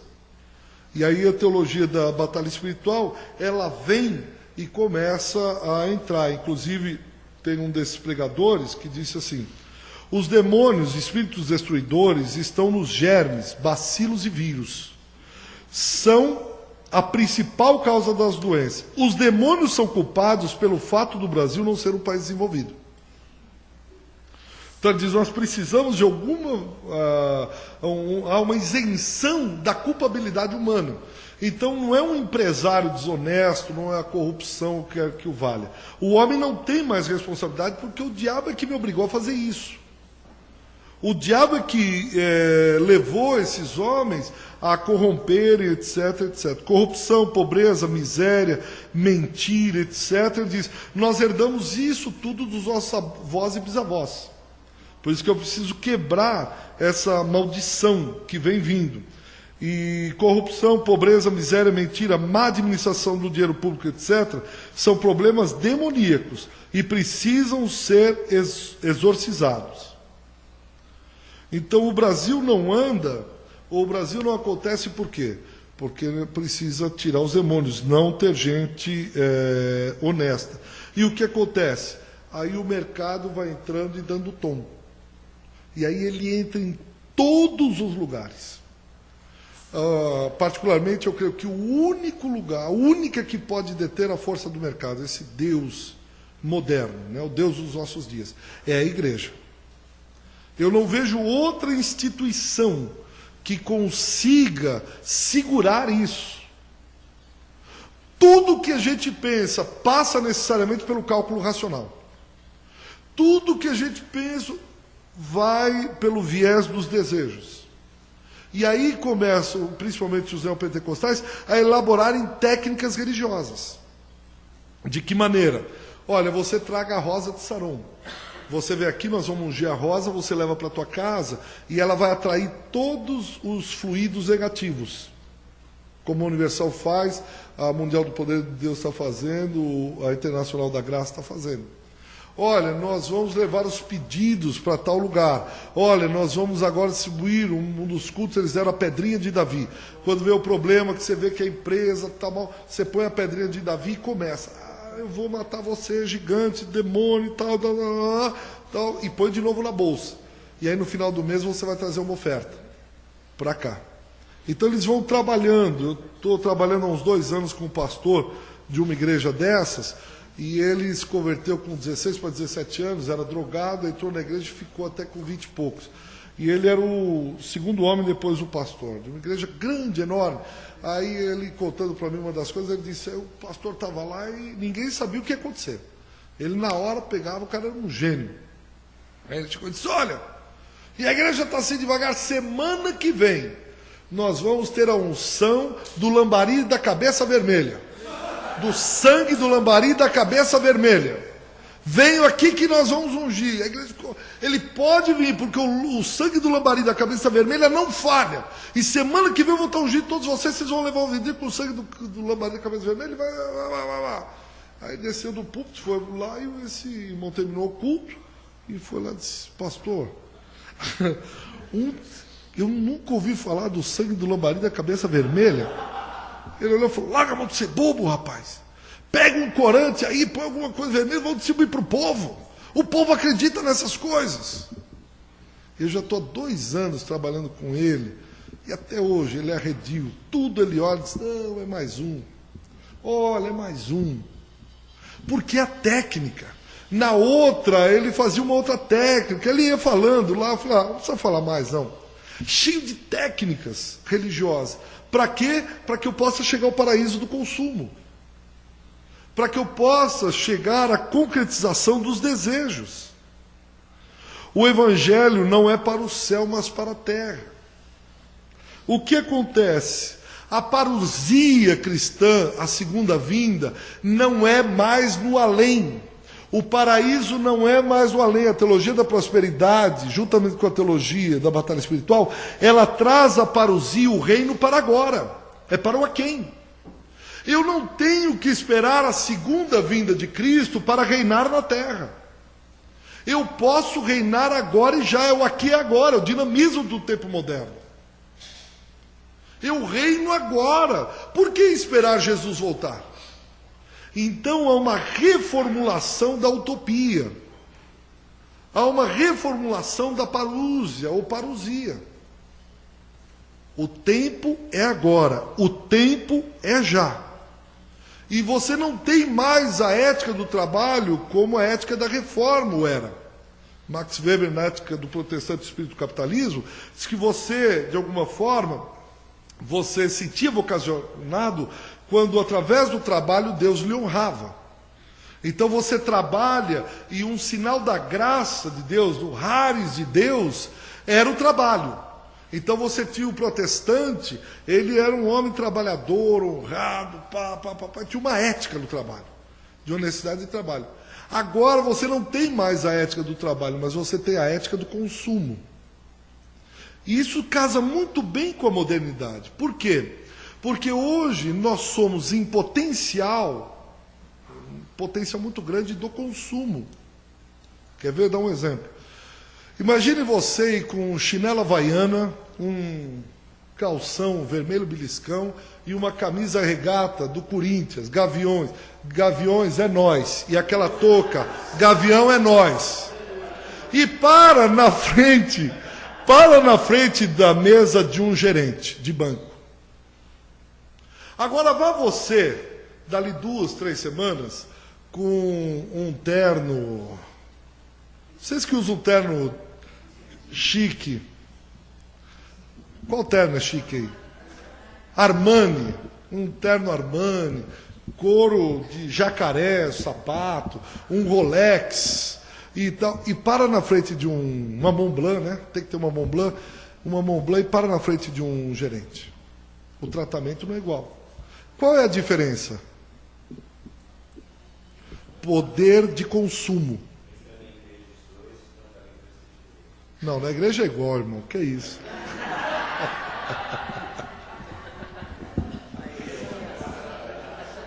O poder de consumo. Você é avaliado pelo poder de consumo. E eu tenho estudado, eu vou fazer só um parênteses e volto rapidamente. Tenho estudado e acho que esse negócio tem alguma coisa a ver. Talvez você não ache, mas... Qual que é o esporte da moda hoje? Esporte radical. Não é isso? Esportes radicais.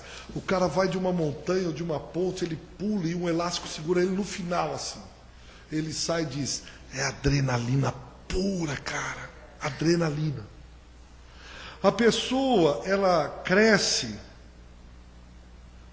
já desde criança, eu vi uma pesquisa, uma criança no ventre, ela consome mais do que um adulto. O pai começa a fazer reforma no apartamento para fazer o quarto do bebê. O berço do bebê, já começa a tocar fralda, já começa a comprar roupinha do bebê, carrinho do bebê, chupeta do bebê, chupeta anatômica, chupeta com airbag, chupeta 2.0, chupeta não sei o quê. Começa. Algumas estatísticas dizem que um nenê com 6 meses já consome mais do que um adulto. É só você ver essas Babylândia, baby não sei o quê, bebê a bordo, como consome. Troca do quê? Troca de carro, porque precisa de um carro maior. Ela nem nasceu. Vocês lembram daquele Teletubbies? Ficava aquele negócio? Há 2 anos atrás parou na televisão de rede aberta, assim, não tem mais o Teletubbies. E eu li a reportagem que foi uma pedagoga que fez. Tem pedagoga aqui? Levanta a mão. Eu gosto demais de pedagoga. Pedagoga, ela fez uma reportagem e diz, o pessoal está parando porque não entendeu a proposta do Teletubbies. E ela explicando, ela diz, o Teletubbies é para crianças de 0 a 2 anos. Foi investido 10 milhões de dólares. Por que tinha que ser aquilo meio parado? Porque a criança de 0 a 2 anos, ela não entende uma coisa muito dinâmica. Por que tinha que ser repetitivo? Aí parava. E ficou assim, anda, né? Vai mais depressa. O rostinho da criança.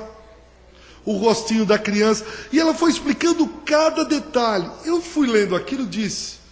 E no final ela diz, aquilo foi feito para crianças de 0 a 2 anos consumirem. Eu fiquei pensando, sempre eu gostei do pastor Ariovaldo. O pastor Ariovaldo sempre foi uma pessoa que eu... Oi, pastor, o senhor está aí? Nem vi. Estava falando de ti, ó. Rapaz, estava falando dele, não era? Aí. Caramba, coincidência. Aí eu fiquei pensando, crianças de 0 a 2 anos, tem gente pensando, tinha pedagoga, psicólogo, um sociólogo, um pessoal de marketing, pensando como crianças de 0 a 2 anos vão consumir 10 milhões de dólares gastos. Eu disse, mas ela não é nem... Um ano, já tem gente pensando como ela vai consumir. Já tem de um tempo para cá, escolinha, berçário. Setores que mais vêm crescendo. Ela nasce desde criança querendo consumir. Aí ela chega na adolescência e os pais ficam bravos. Meu filho quer aquele tênis Nike. E assim, por que você quer um Nike Air-Shox ou alguma coisa assim, B-Shox, alguma coisa assim? Eu quero porque tem as molinhas, porque tem não sei o que. Minha filha tem 16 anos, é um terror. Ela consome tudo. Tudo. Meu filho é mais comida, e minha filha assim, coisa. É aquela que tem o gorilinha, que fica assim. Kipling. Não, na escola todas as meninas têm Kipling, só eu que não tenho. E eu fui ver uma mala da Kipling e é um horror. Paga pelo macaquinho. Ela vai consumindo, consumindo, consumindo. Desde criança você vai ensinando a pessoa a consumir. O que falta ela consumir? Teve um filme com a Julia Roberts. Eram estudantes de medicina em Harvard. E foi muito legal, chama acho que Linha Mortal, alguma coisa assim. Hã? Não, não é o Sorriso de Mona Lisa. Hã? É Linha Mortal. Eles induzem um coma entre eles. E eles vão fazendo de tal forma que a pessoa morre durante alguns segundos. Eles vão cronometrando numa casa abandonada. É fantástico. O que eles estão querendo consumir? Qual é a última coisa que alguém pode... Eu já consumi meninas, eu consumi o corpo de mulheres, eu consumi o corpo de homens, eu consumi roupas, eu consumi carro, eu consumi música, eu consumi tudo. O que falta eu consumir? A morte. O esporte radical é chegar no limite da morte. E essa linha mortal mostra que eles... Por quê? Tem um cara lá, um dos estudantes, ele é riquíssimo. O pai é riquíssimo. E ele é o que mais deseja consumir a morte. Uns anos atrás, o neto do dono da Ferrari, do conde lá não sei o quê, ele tentou suicídio, era um sociólogo, tentou suicídio 2 vezes.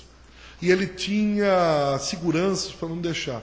Numa vacilada, ele pegou um dos Ferraris e foi e se jogou no precipício na Itália. Acobertaram porque não seria legal falar isso, né? Mas ele não via onde morrer. Os esportes radicais, eu quero consumir adrenalina, porque a adrenalina é quando o corpo reage perto da morte. E eu vou querendo consumir. Só que agora nós estamos consumindo religião. Esse mercado moderno, eu quero consumir religião. Eu quero consumir pregação. Eu quero consumir música. Eu vou no consumo. Eu quero consumir Deus. Eu quero chegar que é o pecado lá de Gênesis, da rebelião. Porque desde criança me ensinaram que eu tenho que consumir. Então vocês percebem como os jovens estão consumindo corpos? Ele pega uma menina hoje, ele fica, vai para um motel, dali 2 dias ele pega outra, e dali outro dia ele vai outra, ele quer consumir corpo. Não sei se vocês lembram, um filme, parece bobo, mas eu gosto muito de ficar filme, aí eu fico viajando. Minha mulher e meus filhos ficam doidos comigo, mas eu fico 1 semana, 2, 1 mês pensando no filme. Pensando onde ele está chegando, onde ele quer chegar. E aquele I want more brains. Eles voltam, a volta dos mortos-vivos. Eles querem consumir o quê? Cérebros. Marx diz isso, que a memória dos antepassados martela e esmiuça como um martelo na bigorna o cérebro dos vivos. Porque quem coordena os vivos são os mortos, a memória dos mortos. São eles que nos dizem, a gente fica assim, eu citei Marx, que já morreu, eu citei Weber, eu citei tantos outros que já morreram, o pensamento deles são vivos. E eles vêm para consumir cérebros e dar orientação, e a gente precisa pensar sério nisso. Até onde, qual é o limite do consumo? Porque um guri de 12 anos, 11, pega uma arma, mata o outro para pegar o tênis do outro. A vida já não faz mais sentido nenhum. Isso está lá em Apocalipse capítulo 18. Eles estão consumindo para luxúria. Nós não temos tempo de falar do Renato Ortiz, cultura e mundialização, e tempos modernos e globalização. O Ortiz é um culturalista, um sociólogo da USP, muito bom. Você vê que esse consumo está virando uma coisa maluca, não tem limites. É o consumo ilimitado. Perguntaram uma vez para o armador grego, foi 3 vezes que ele foi considerado o homem mais rico do mundo. E perguntaram para ele, Onassis, você é o homem 3 vezes o mais rico do mundo, quando é que você vai parar? Ele diz assim, só um pouquinho mais. Por quê? Lembra que eu falei do mercado com os atributos de Deus? O mercado nos dá uma noção de infinitude monetária. Qual que é o limite de se ter dinheiro? Você pode ficar muito assim, se eu dissesse para você, eu conheço um pastor que tem 1000 pares de sapatos. Nossa, e tal, e papapá. Mas você não fica surpreso se o cara tem R$1 milhão guardado no banco, aplicado. Porque o dinheiro traz... Qual é o limite de acumulação de consumo? Não tem. É infinito. Quem que é o ser infinito na sociedade tradicional? Quem que é o ser infinito? É Deus. Mas agora o mercado te dá uma visão de infinitude. Quando eu tenho que parar de trabalhar para consumir? Não, eu só quero comprar minha casa, porque aí eu paro. Aí ele compra a casa. Mas sabe o que é? Vieram meus filhos e meu apartamento só tem 2 quartos. Bom, então eu preciso comprar um de no mínimo 3. Mas aí nasceu outro filho, no mínimo 4 quartos. 4 eu e minha esposa, um que é escritório, um para o meu filho e um para minha filha. Puxa, mas chega sábado, às vezes eu quero ir para um sítio, alguma coisa, eu vou comprar a casa. Mas eu preciso de um carro maior, porque para ir não cabe todo mundo. Aí eu compro um carro maior. Mas sabe que esse carro é grande, mas ele não tem potência no motor. Eu preciso de aquele lá, né? Avião. Mas aí também aqui, Fernão Dias, para vir no meu sítio Atibaia, às vezes a gente quer ir na praia, as crianças querem conhecer praia, a gente quer ir na praia, vou na praia. Mas também só praia e sítio, onde para isso? Puxa, eu tenho que pensar na minha velhice. Eu tenho que ter uma casa para eu alugar, né? Porque chega na minha velhice, eu tenho uma casa, eu alugo, eu e minha esposa, a gente vai viver. Mas olha, os negócios estão crescendo. Onde para isso? Onde para a igreja neopentecostal com o consumo? Como o Edir Macedo falou, o meu desejo é consumir a Globo. E quando vai parar aí, não vai. O próximo é pôr alguém na presidência, porque já tem isso. Tem que ter um evangélico na presidência. A hora que tiver na presidência, mas nós precisamos conquistar outros povos. As galáxias, se tiver um ET lá em Marte e não tiver uma Universal ou uma igreja evangélica lá, nós precisamos ir para Marte. Onde é o limite? Onde é o limite? Você já viu como a gente consome Bíblia? Às vezes eu fico olhando em casa e digo, por que eu tenho tanta Bíblia assim? Eu consumo Bíblia, produto gospel. E o mercado sabe disso. Onde é o limite dessa crise neopentecostal? Da onde que a gente chega? Eu vou parar para a gente ter um tempo aqui para pelo menos conversar um pouco, senão fica pregação, né? Pregação só um faro, fica chato, mas se tiver assim... Eu tenho quanto tempo, Walter? Não é das 3h, comecei 3h30, são 4h20. O cara quer roubar meu tempo, ó. Rapaz, ele está com inveja, vamos exorcizar isso aí. Sai, espírito de inveja, sai. Está amarrado. O que você quer, rapaz? Pode ir embora, que agora eu dominei aqui. Está dominado, está tudo dominado, pode ir.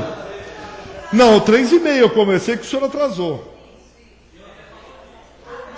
Não atrasou não, imagina. Não, já foi, Walter? Desculpe, então vem, não, mas aqui é o Walter. Walter. O cara.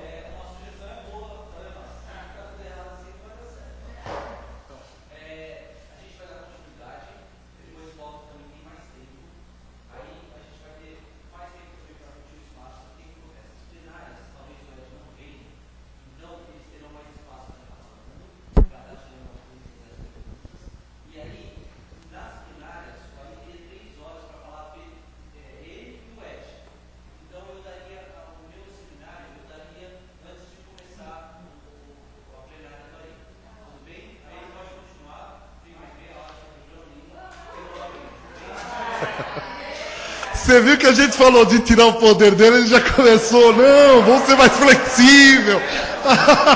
Rapaz, esse cara, só tem medo, né? Vai pro sindicato.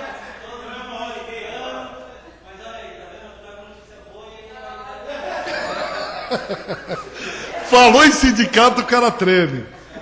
Tua batata tá assando, viu? Não vem não. Então, mas vamos abrir um pouco, tem mais uns 20 minutos aqui para perguntas, porque é muita informação, né? E de repente a gente precisa dialogar um pouco, porque pode ser que alguém tenha uma outra visão do assunto, veja alguma coisa que a gente não está vendo. Espera aí.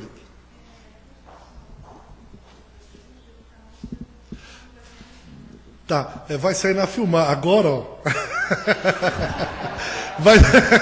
Vai sair na filmagem. Ela pediu para você levantar a mão, ela leva o microfone e você fala. Desculpa, viu, Walter? Boa tarde Desculpa, a todos. Cara, eu viajei. Boa tarde.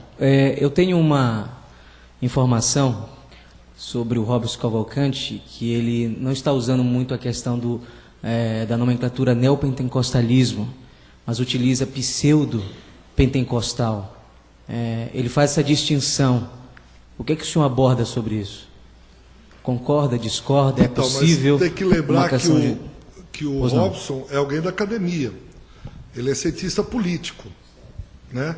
Então ele é ao mesmo tempo da igreja, mas ele também é acadêmico. E esse termo, mesmo cunhado pseudo ou falso pentecostalismo, falso com relação ao quê? Veja, o corte é teológico. O corte é teológico. Então, com certeza, você está falando do lado teológico, além de ser acadêmico. Então, quando eu coloco e passo o corte, eu estou dizendo assim, olha, é um pseudo-cristianismo. Tá, mas você está falando de que lugar? Teologicamente? Então vamos discutir teologicamente. Agora, qual é o termo a ser cunhado exatamente? Que eu acho que tem que surgir da igreja. Porque me parece que eu conheço alguns irmãos, e digo irmãos de boca cheia, que estão nessas igrejas. E acho que eles não estão servindo, mas eles estão enganados, eles estão assim, mas eles estão lá. E eles têm ortopraxia. Não só, se não tem ortodoxia, tem ortopraxia. E isso é inegável. Eu tenho duas funcionárias que trabalhavam para minha tia, cansamos de pregar o evangelho, para elas nada. Elas entraram na Universal, elas mudaram radicalmente, são outras pessoas. Elas nasceram verdadeiramente de novo. Agora eu vou dizer, esse é uma pseudo-conversão? Então, você entende o cuidado em você passar o corte? Quando a gente passa o corte é complicado. Ou nós não vemos nenhuma aberração em nenhuma igreja. Então, quando esse deixa de ser pseudo e passa, aliás, quando ele deixa de ser neopentecostal e passa a ser pseudo, ou quando ele deixa de ser pentecostal e passa a ser, quando ele deixa de ser pentecostal e passa a ser neopentecostal. Então, eu acho que o que você está falando é de identidade, não é? Qual a identidade? Eu me reuni um tempo atrás com alguns pastores pentecostais. E nós escrevemos e debatemos e fomos escrevendo. É difícil você achar uma identidade. A academia, por exemplo, o Dr. Paul Freston, ele está agora em Campinas, mas está trabalhando na Inglaterra. Ele fala de 3 ondas pentecostais. Porque o pentecostalismo começa na virada do século 1900, lá em Topeka, Kansas, com Charles Parham. Charles Parham está orando, ele está no seminário, e no seminário ele diz, nós vamos agora na virada do século XIX para o século XX. Ele diz, vamos orar e passar a noite em vigília no Réveillon. Eles estão orando e aí uma seminarista começa a falar em chinês, e fica uma semana falando em chinês. Falando em chinês, ele diz, o que é isso? E ninguém entendeu nada. Aí eles entenderam, o senhor então está agilizando, porque todo final de década, de milênio, você tem uma convulsão social, uma expectativa, todo mundo olhando dizendo, é o fim do mundo. Lembra o bug do milênio, o 1000 chegarás, o 2000 não chegarás, tudo isso. E eles entendem que Deus está apressando o tempo para que ela seja missionária na China. Mas isso não concretizou. Depois ela falava e escrevia em chinês. Aí depois ela voltou e começou a falar inglês de novo. E aí começou outros seminaristas a serem batizados. E aí o Daniel Berg e o Gunnar Wingre, tem alguém da Assembleia de Deus? Opa! Aí, Daniel Berg e Gunnar Wingre, quando eles chegam aqui em 1911, chega a Assembleia de Deus lá no Pará, eles foram batizados, receberam o dom do Espírito Santo pelo Charles Parham. Não só eles, Luiz de Franciscon, que é a primeira igreja pentecostal no Brasil, é a Congregação Cristã do Brasil. O Luiz de Franciscon chega no Brasil em 1910, vai para o Paraná, depois vem para a região do Brás, em São Paulo. Vai para a Argentina, depois volta e instala junto com o Conde Francisco Matarazzo, que era o Conde Espina. E depois, o Seymour, que o Ari citou ontem, o Seymour é 1906, o William Seymour. Um negro, baixinho, sem um olho, barrigudinho, garçom. Ele passa pelo batismo, por essa experiência, do batismo com o Espírito Santo e vai na rua Azusa Street. Mas o movimento já está acontecendo. O movimento pentecostal já... E Azusa, às vezes a gente joga um glamour em Azusa, mas Azusa não demorou 3 meses. Que houve rachas para tudo quanto é canto. Houve uma supervalorização da mulher e do negro. Mas a questão racial é que vai dar origem à Assembleia de Deus. Porque vai rachar a Assembleia de Deus, que se forma, e a Igreja em Cristo. A Igreja em Cristo continua. Tanto que há 2 anos atrás, houve uma reunião nos Estados Unidos, a Igreja em Cristo pediram perdão para o outro. Porque a Assembleia de Deus ficou com os brancos e a Igreja de Cristo com os negros. Sabe a questão do preconceito lá nos Estados Unidos. E aí vem, essa é a primeira onda. A segunda onda, na década de 50 e 60, que começam as igrejas nacionais. Brasil para Cristo e Deus é Amor, com o Davi Miranda.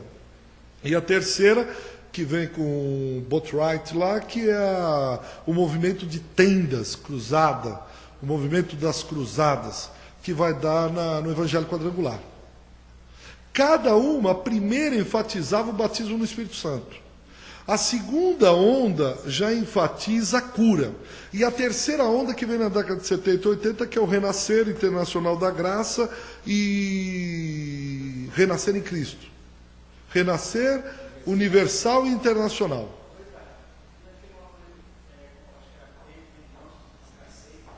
O Ben Johnson era da Assembleia de Deus. Ben Johnson era da Assembleia de Deus. Assembleia, um dos maiores pregadores da Assembleia de Deus. Ben Johnson. O senhor lembra? O mundo está em guerra. Não é uma guerra entre brancos e negros. Não é uma guerra entre capitalistas. Ele pregava assim, Ben Johnson. Foi um negócio tremendo. Bernard Johnson. Uma pergunta. Eu entendo quando você introduziu o assunto falando sobre o cuidado que a gente deve ter em relação a qualquer crítica e avaliação em relação à igreja e tal. A gente que exerce papel de liderança, a gente, inevitavelmente, a gente é abordado pelas pessoas. E a gente vê os absurdos, assim, porque acho que não há outra palavra para se dizer, porque quando você falou agora há pouco sobre a questão da venda de rosa, lá em Recife, fica numa esquina a Universal, um mega templo, na outra esquina a R.R. Soares, a Internacional, e colado com ela tem o Templo Central da Assembleia de Deus. Então, na mesma esquina tem 3 igrejas. Então, assim, fica realmente uma coisa fora do normal. E, além disso, tem aquela questão dos descarregos. Enfim, há uma série de coisas que a gente não precisa dizer que é conhecido de todo mundo. E as pessoas procuram a gente. E perguntam para a gente. E querem uma oposição da gente, né? E a gente fica nessa encruzilhada, nesse mato sem cachorro aí. Então, eu muitas vezes tento ser polido, um tanto diplomata nas respostas e tal, mas tem coisas que fica difícil da gente ficar em cima do muro, e eu acho que não é nem bom a gente ficar. Então, a minha questão é a seguinte, esse cuidado que a gente deve ter de dar a posição, a avaliação, a resposta para as pessoas, não é como dono da verdade, mas como uma avaliação mesmo, de alguém que está lendo também o tempo. A questão que eu levanto é o seguinte, a igreja que você fala, ou que a gente está falando aqui, lutando pela igreja, aí você já falou também, Ari falou mais cedo, alguém está dizendo que não é para ter igreja e tal. Não é essa igreja institucional, não é essa questão que tem a ver com a persona, porque a igreja também se tornou uma pessoa, né? A igreja, quando se fala de igreja evangélica, é uma pessoa. Então, qual o seu conselho, vamos dizer assim, que você daria para a gente poder ter uma resposta que possa ser firme? A gente não pode fugir da verdade, porque o que se faz é um absurdo, é uma violência. Eu tenho casos e casos de pessoas que sofreram, enfim. Então, qual é a sua palavra nesse sentido? Como a gente vai, então, instruir o nosso povo? Como a gente vai falar para os nossos irmãos e pessoas que têm precisado de uma palavra? Há muita dúvida, há muito questionamento, há muita angústia das pessoas, porque a prima faz parte da igreja, a tia faz parte da igreja, e há aquelas histórias cabeludas que se contam, e perguntam para a gente, o que é que você acha disso? Me dê um conselho e tal. Então, como a gente pode ser eficaz nessa instrução? Olha, eu vou te dar o conselho, já que você pediu o conselho que o reitor do seminário me deu quando eu comecei no seminário, E depois eu ouvi de um pastor a mesma coisa, que um pastor subiu no púlpito e falou de um, falou de outro, e fez uma pregação bonita. E tinha um pastor velhinho, muito consagrado lá no fim, escutou tudo aquilo e tal. Aí depois o pastor acabou de pregar, saiu e foi para o final da igreja, recebeu os cumprimentos, né? Aí quando o pastor velhinho foi cumprimentar, o pastor novo cumprimentou e disse: então, pastor, gostou da pregação? Diz: só tenho um conselho para você. Ah, pois não, pastor, diga, foi muito longo. Não, as ilustrações não foram boas. Ele falou: não, quando você não tiver mais nada que pregar, pregue o evangelho. Eu acredito piamente, porque hoje nós estamos vivenciando também o púlpito que rapidamente está se transformando num divã. Pastores que vão para o púlpito falar da sua vida, das suas amarguras, das suas angústias, das suas crises, das suas mágoas. E o púlpito não é divã. O púlpito está aí para ser pregado a palavra de Deus. Então pregue, porque a palavra de Deus, aquele ditado, né? A verdade é como um leão. Solte as praças e ela se defenderá sozinha. A partir do momento que você está pregando a palavra de Deus, porque ela não passa. Isso aqui que eu estou analisando, eu tenho plena consciência que vai passar. Isso aqui vai passar. Daqui 100 anos acho que não tem mais, não tem relevância. Mas o que ficou da palavra de Deus, essa é eterna. Então eu tenho cada vez mais centrado e focalizado a palavra. É interessante, a gente fica, quando pega um pregador e fala da modernidade, fala as coisas, pregadores usando Nietzsche, porque Foucault, porque, como eu disse, Foucault trazendo a academia para dentro da igreja. Bom, legal, mas saiba que isso vai passar. O que fica é a palavra de Deus. Há 2000 anos os caras estão pregando a palavra de Deus e essa continua. Nunca fica desatualizada, nunca passa, continua. O Daniel Berg, fundador da Assembleia de Deus, foi um dos últimos a ir embora do país. E o Walter Brunelli, pastor, ficou na casa dele. E disse que ele chegou aqui, quando ele chegou em 1911, a mensagem era: Jesus salva, Jesus cura, Jesus batiza com o Espírito Santo e Jesus vai voltar. Falava com aquele sotaque sueco. E aí na década de 50 e 60 ele foi embora. E o Walter Brunelli estava no aeroporto com ele, e disse: irmão, não se esqueça, Jesus salva, Jesus cura, Jesus batiza com o Espírito Santo e Jesus vai voltar. Domingo na igreja pregou o pastor Jonathan, lá do Vale da Benção. Sabe qual a mensagem dele? Gênesis 49:10. O cetro não se arredará de Judá. Ele falou de Jesus, do começo ao fim. Jesus em Gênesis, Jesus no livro de Reis, Jesus, e ele está com mais de 70 e poucos anos. Eu ouvia, não sei quantos anos atrás, ele falava de Jesus. E hoje ele continua falando o quê? Sobre Jesus.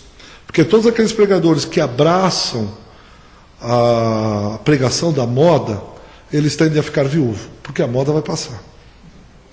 E aí eles ficam viúvos, porque a moda morre. Então, pastores que pregavam não sei o que, legal, mas esgota o modelo. Agora, aqueles que mantêm firme com a palavra, essa fica. Então, quando você não tiver mais nada que pregar, prega a palavra. Deixa esses caras.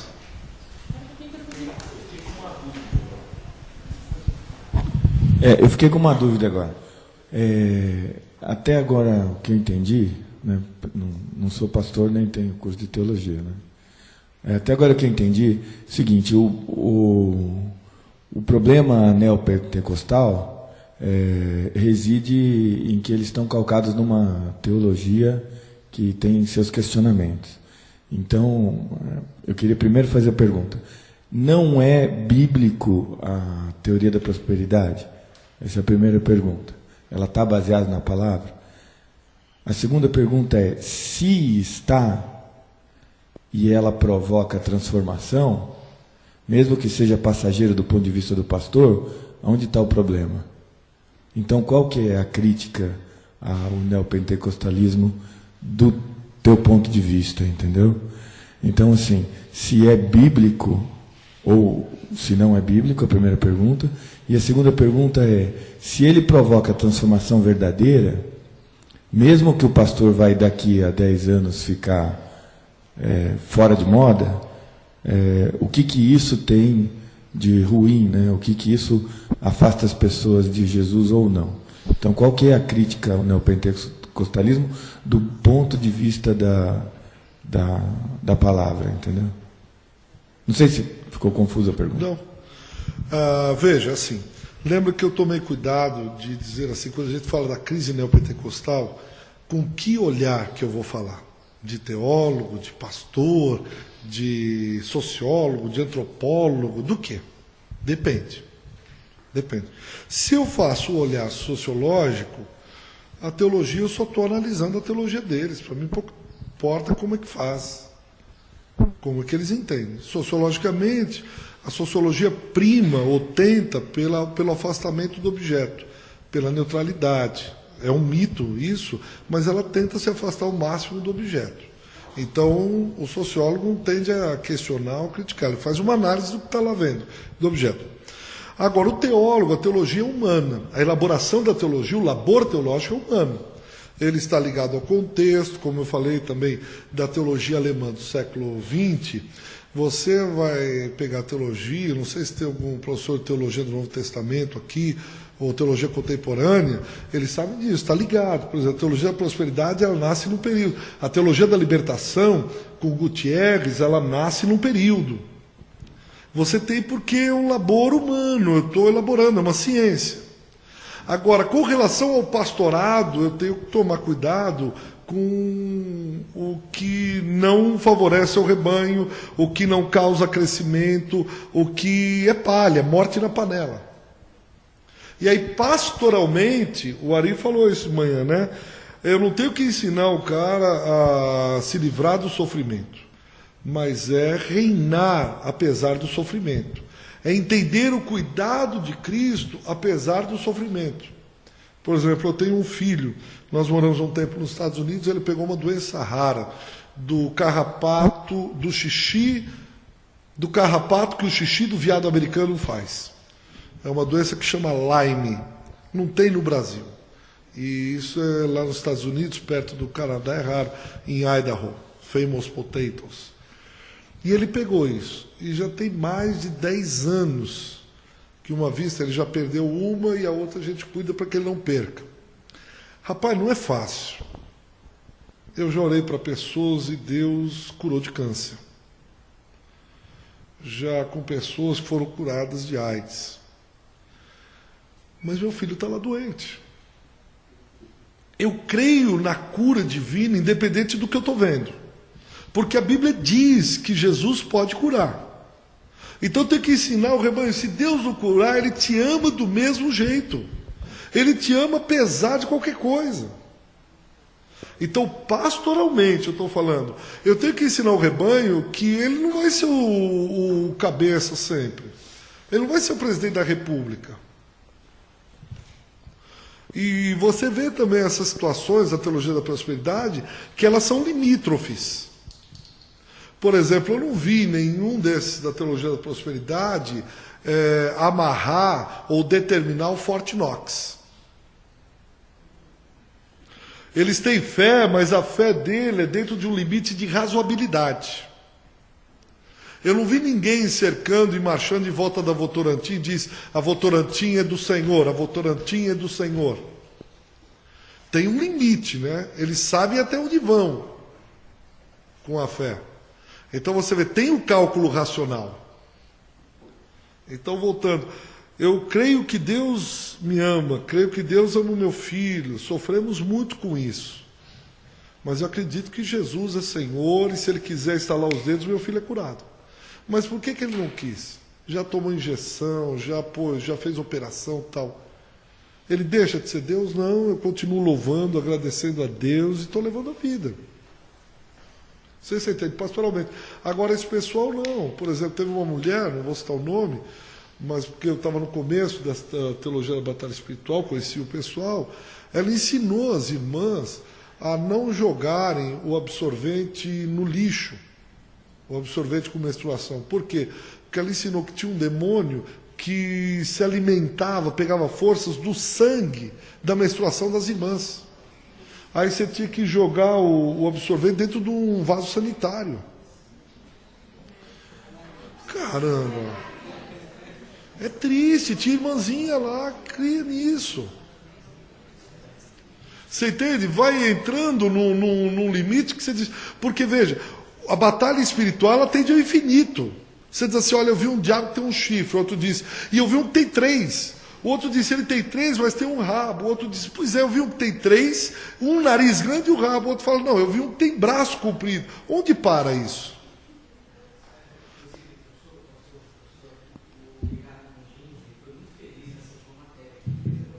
Por favor, usa o microfone, senão a gente perde a gravação.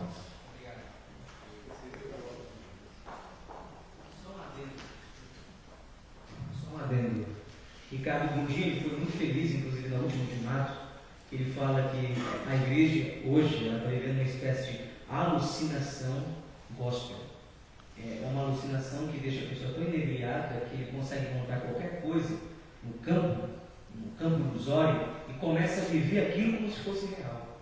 Então a gente percebe que muitas pessoas dentro do clima neopentecostal, né, independente de que perspectiva a gente trabalha, é meio que complexo isso, mas a gente percebe justamente isso, que a gente, as pessoas vivem uma alucinação completa. O pior é que acredita. Se não acreditasse, ficava mais fácil, né? Mas acredita. Acredita. Não sei se dá para entender o que eu falei pastoralmente, né? Você tem que pregar com você lá sobre essa questão. Não sei se ficou claro ou não. Eu entendi essa questão do excesso, microfone.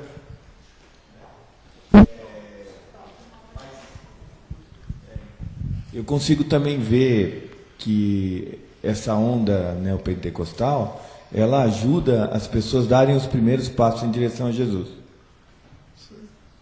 Então, acho que o excesso realmente leva a esse nível de alienação. Mas também consigo ver na Bíblia que muitas pessoas se aproximaram de Jesus só para ter a bênção. É verdade. Mas a partir daí, eles podem ter dado os próximos passos, né? A gente só precisa analisar se os meios justificam os fins. Por quê? Eu tenho um relato aqui de um pastor que diz: contra o diabo vale até gol contra. E o outro diz: para Jesus vale até cheque sem fundo. Eu tenho aqui o relato, ele escreveu isso no livro. Para Jesus vale até cheque sem fundo. Será que vale? Vale gol contra? Então eu não sei, assim, eu tenho preocupação com o limite disso, até onde nós vamos. Para conquistar a Globo, nós vamos até onde? Nenhuma quebra de princípio justifica, né, a obra. Nenhuma quebra de princípio. Me parece que foi o que aconteceu com Jesus lá na tentação. Se tu és, faz isso, faz aquilo. É complicado. Se eu entendi direito...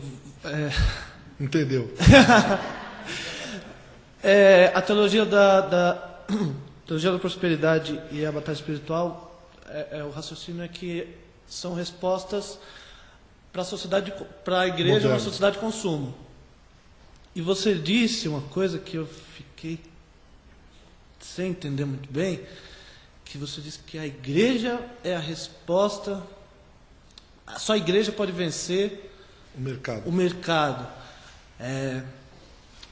Eu me lembro dos marxistas dizendo que é o proletariado.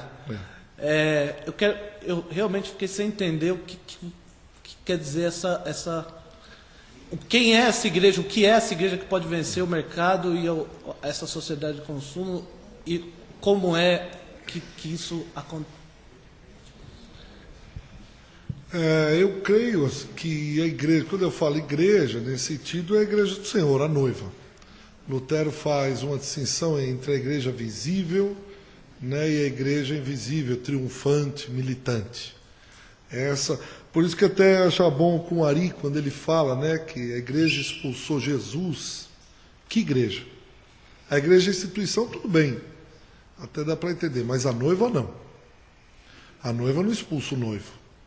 A noiva ama o noivo, né? A noiva quer estar perto do noivo. Ela não expulsa porque não tem nenhuma razão para expulsar. A igreja do Senhor, ela continua firme, ela não se divide, santa, e vai chegar. É essa aí que eu estou falando. É essa aí. Onde ela está? Não sei, porque ela é invisível. Essa daí, mais ou menos como o Gideão, né? Eu estou sozinho. Não está nada, tem um monte de gente aí com você. Tem muita gente boa, que a notícia ruim corre rápido, né? A notícia ruim, ela é mais saborosa do que a notícia boa. Então, o pessoal fica preocupado em criticar pastores bastante críticos, né? Veementes. Eu não sei, eu tenho pensado nisso. Quando mexe com a noiva, precisa tomar cuidado. Precisa tomar cuidado. Precisa ter cautela, muito carinho. Então, quem é, quem não é... Eu lembro, hoje eu entendo, né? No começo, uns anos atrás, a gente ia até o Dr. Shed e perguntava as coisas, quase nunca tinha respostas. Até estava falando com o Marcão, eu perguntei àquele pessoal, outro povo que vai vir em Apocalipse, Dr. Shed, mas quem é? O Dr. Shed olhou e disse, irmão, com aquele jeitão dele, não sei. Eu fui lá, todo empolgado, que eu estava estudando o livro de Gênesis, quem são esses gigantes depois do dilúvio? Ele disse, irmão, não sei, que difícil, né? Olha os gigantes. Ele é incrível, né? Eu dizia, ele não quer responder, ele sabe, mas não quer falar, por que ele não fala? Hoje eu entendo. Hoje eu entendo, existem coisas mas tem gente que quer ter resposta para tudo. Um colega, pastor, falou para mim, ele tem toda a razão do mundo, ele disse, a gente precisaria ficar aí uns 2 ou 3 anos sem ninguém escrever nada, sem ninguém falar nada. Fique em silêncio, só mastigando tudo isso que está sendo falado e escrito, para depois a gente poder fazer uma reavaliação. Tem muita gente falando, tem muita gente escrevendo, todo mundo falando mal da igreja. O seminário, quando o Ari me convidou, eu disse, estou, porque eu quero defender. Eu vi um pastor metendo o pau em igreja grande, ele tem uma igreja de 1000 e poucas pessoas, escreve contra a igreja grande, prega contra a igreja grande, veementemente, no rádio, e ele tem uma igreja grande, eu digo, não casa. Porque o meu grande medo com a teologia da prosperidade, irmão, sabe qual é? Não é o pessoal que crê na teologia da prosperidade. Com esse eles creem, eu vi pastor que crê mesmo. Mas tem outros que criticam, escrevem contra, pregam contra, mas vivem como se crescem. Eles vivem como se crescem. Moram em apartamentos caríssimos, luxuosos, e é contra a teologia da prosperidade. Aí eu fico olhando e dizendo, mas não é incoerente? Ele vive como se cresce e prega como se não cresce. E eu vi um pastor passando, ele não tinha a dentadura caída. E ele, não, porque Deus tem o melhor da terra. Casa dele com goteira. Deus tem o melhor para a minha vida. Eu fiquei quieto, mas é incoerente, não é? Então eu acho assim, e hoje, não, sei lá, está esquisito, né? Está esquisito. Esquisito. Não. Pode. Vamos terminar, vamos. Então tá bom, é o café agora? Cadê o Marcão, o líder? Cadê o nosso líder? Ele foi embora, todos os abandonaram. Isso aqui... Vamos fazer o que a gente achar melhor. Vamos tomar café? Porque todos os abandonaram. Viu que dá falar da igreja? Aí, ó. Vamos embora.